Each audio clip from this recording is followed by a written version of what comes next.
Достор, салам. Бүгүнкү жомогубуздун аталышы ырыс алды ынтымак. Илгери бир акылман карыянын 9 уулу болуптур. Бирок балдары атасынын айткан акылын укпай, ар кимиси өз бетинче жүрүп, чоңу кичинесин сабап, кичинеси чоңуна акырая карап, биримдиги жок 9 бир тууганды бөлөк кишилерде уруп кетишчү экен. Бир күнү атасы балдарынын кылыгын ойлоп терең ойго түшөт. Эч айла болбогон соң карыя тоого барып, үйүнө чоң тутам тобулгунун жыгачын көтөрүп келет. Анан балдарынын баарын чогултуп алып, кана балдарым, күчүңөрдү сынап көрөйүн.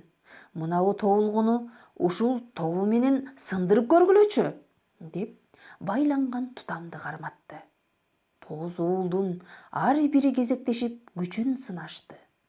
Бооланган тобулгуну эч ким сындыра албай, акыры шалдайып отуруп калышты. Карыя тобулгунун боосун чечип, эми бирден сындырып көргүлө, деди. Балдары бирден тобулгуну ошол замат эле чарт-чурт сындырып салышты. Алар сындырганына мактанышып, жыргап калышты.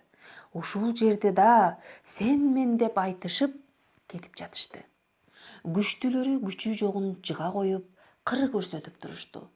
Эми абышка балдарын отургузуп алып, нускалуу сөз баштады. Мен силердин келечегиңерди ойлоп абдан капа болом. Душманыңар көп. Эгер ыркыңар жок болсо, душман деген силерди жанагы жалгыз тобулгудай чарт-чурт сындырып коюп кете берет. Ал эми бооланган тобулгудай бирдиктүү болсоңор, балдарым, сындырмак түгүл, силерди эч ким майтара да албайт. Мынаны көрдүңөр го, турмуш деле ушундай.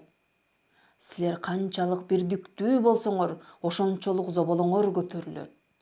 Ынтымак бар жерде ырыс токтойт. Менин айтарым ушул, балдарым, эсиңер болсо, айтканымды угуп алгыла, деп карыя сөзүн бүтүрөт.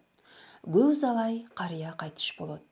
Балдары атасынын айткандарын эстеп, акылга келип, бирдиктүү оокат кылышып, касташкан душманын жеңип, артык дүнүйөсү болсо бейбечарага берип, ынтымактуу турмуш өткөрүшүптүр. Ырыс алды ынтымак деген сөз ошондон калган дейт.